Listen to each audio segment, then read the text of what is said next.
여러분, 주위에 신앙은 아주 좋은데 인격은 아주 밑바닥, 개차반인 사람이 있나요? 있을 수 있습니다. 안타깝지만 신앙과 인격이 함께 가지 못하는 사람이 아주 많습니다. 스스로 본인이 그럴 수도 있습니다. 저도 이 말을 하면서 찔리는 부분이 있는데요. 주님을 영접하고 진리를 깨달았지만 인격이나 성품은 아직 그대로일 수가 있습니다. 본인이 스스로 자신의 타고난 기질, 약점을 파악하고 그 문제를 놓고 기도할 수가 있어야 되는데요. 어떤 사람은 날마다 기도하고 말씀을 보고 열심을 내는데 성령님이 내게 말씀하시기를 하면서 기도 응답도 많이 받는 것처럼 보입니다. 그런데 가는 곳마다 만나는 사람마다 다투고 분쟁하고 충돌이 생기고 파당을 지어 우르르르 몰려다니고 신앙에 비해서 인격이 따라 올라가지 못하고 원래 제자리에 멈춰 있죠. 그런데 그리스도인이라면 신앙이 올라가면 인격도 함께 성숙되어져야 되는 것입니다. 신앙과 인격이 따로 국밥이 될 수가 없는데 세상 사람들도 하나님을 믿지 않는 사람 가운데도 어떤 사람은 참 겸손하고 너그럽고 상대방을 존중할 줄 아는 사람을 보게 됩니다. 그런데 하나님을 잘 믿고 섬긴다고 그러는데 예의도 없고 말을 함부로 하고 조금만 남에게 부당한 대우를 당하면 견디지를 못하고 화를 내고 비방하고 모독하고 판단하고 정죄를 합니다. 인격이 땅바닥인 사람들이 어떤 단기절 말씀에 확신을 가지고 꽂히게 되면 어떤 일이 일어날까요?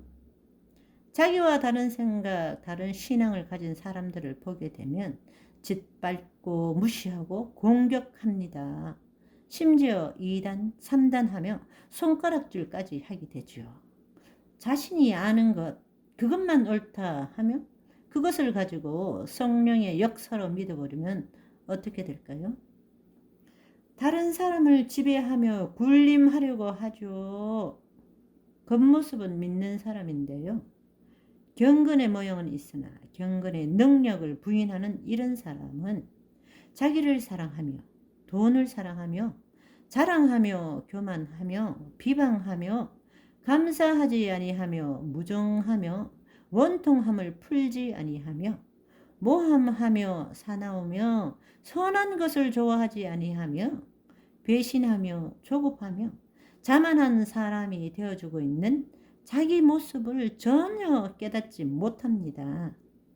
자기보다 부족한 사람이 보이면 은근히 아래로 내려다보며 무시하고 자신이 무엇을 잘못한 것이 확실함에도 사과를 못합니다.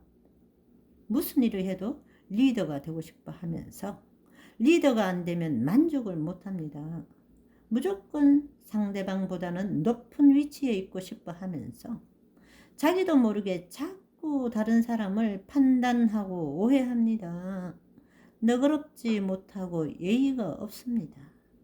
고개 숙일 줄 모르고 겸손은 물 건너간 지 오래돼도 자신은 겸손한 줄로 압니다. 자기 잘못을 솔직하게 인정하지를 못합니다. 나는 옳고 저 사람은 틀렸어. 나는 피해자고 저 사람은 가해자야. 이런 생각 속에서 헤어나지를 못하고 결국은 믿음이 아는 것에 머무르고 지식적으로 내가 안다. 머리만 커진 신앙인이 되어버립니다. 내가 아는 것이 곧 진리다. 내가 깨닫지 못하는 것은 거짓이다. 이런 이상한 믿음, 신앙생활을 하게 됩니다. 그래서 연약한 모든 일반 사람들, 저와 여러분은 자기 자신의 문제가 무엇일까 나 스스로를 먼저 알고자 하는 노력과 기도가 필요합니다. 나의 성품과 인격 문제를 해결하려면 내가 어떤 사람인가, 나의 약점은, 단점은 무엇인가 객관적으로 정확하게 살펴볼 필요가 있습니다. 또 사람들 사이에서 어떤 상황 속에서 내가 당하는 고난이 어떤 것인지, 왜 이런 고난이 일어나는지 잘 살펴봐야 됩니다.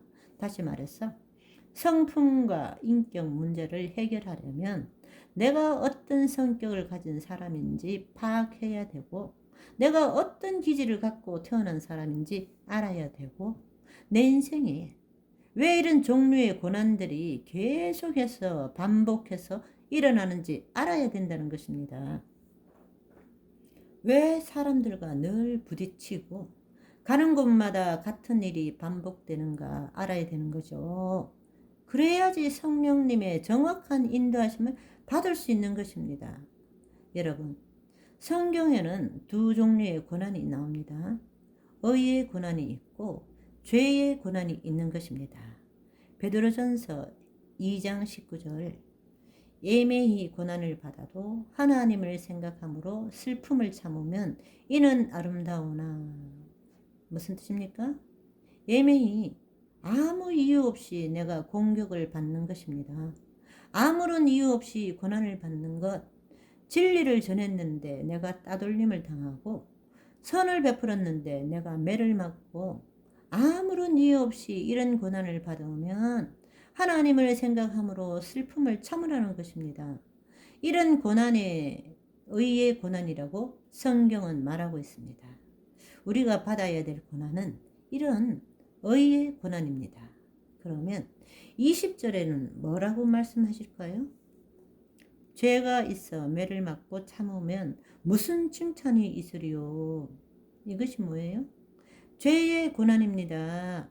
내가 잘못해서 매를 맞고, 내가 잘못해서 내 죄, 내 잘못 때문에 받는 고난은 하나님께서 칭찬하는 고난이 아니라는 것이죠. 그것은 회개해야 될 고난이라는 것입니다. 그래서 여러분들이 지금 속해 있는 고난과 고통이 의의 고난인지 죄의 고난인지 잘 분별해야 한다는 것입니다. 계속 읽어봅니다. 오직 선을 행함으로 고난을 받고 참으면 이는 하나님 앞에 아름다우니라. 이를 위하여 너희가 부르심을 입었으니.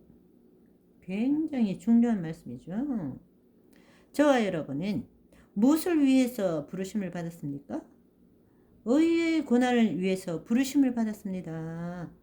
죽도록 도와주고 선을 베풀었는데 배신당하고 얻어맞는 그런 고난 당하기 위해서 우리가 부르심을 받았다는 것입니다. 정말 놀라운 말씀이죠. 우리는 주께서 당하신 그 고난을 받도록 부르심을 받은 것입니다. 계속 읽어볼까요? 그리스도도 너희를 위하여 고난을 받으사 너희에게 본을 끼쳐 그 자취를 따라오게 하려 하셨느니라. 여러분, 두 고난이 있습니다. 의를 위한 고난이 있고, 내가 잘못했어, 내가 죄를 지어서 당하는 고난이 있다는 것입니다. 주님을 위해서 고난을 당하면 어떻게 될까요? 아픔이 있습니다. 그러나 우리 마음의 평안과 확신이 또한 있는 것입니다. 의를 위한 고난은 내가 죄를 지어서 내 잘못 때문에 당하는 고난과 전혀 다른 것입니다. 이것을 혼돈해버리면 영적인 혼돈 가운데 들어가게 되는 것입니다. 회개할 때 남을 책망하고 내가 내 부족함을 되돌아봐야 되는데, 자신이 아닌 다른 사람 속에 있는 것을 쫓아내겠다는 교만으로 예수의 이름으로 꾸짖노니 이러며 자신을 합리화하고 자꾸 상황과 핑계를 대게 되는 것입니다. 자, 인격과 성품이 성장하려면 내가 당하는 이 고난이 내 문제 때문에 당하는 고난인지 주님을 위해서 지금 내가 고난을 당하고 있는지 살펴야 된다는 것입니다. 분별해야 되는 것입니다. 이것을 분별하지 못하면 내 성격, 내 기질 때문에 다툼이 생기고 문제가 생기는데, 나는 지금 주님을 위해서 십자가를 지고 있습니다, 이렇게 기도하게 되는 것입니다. 전혀 착각하게 되는 것이죠.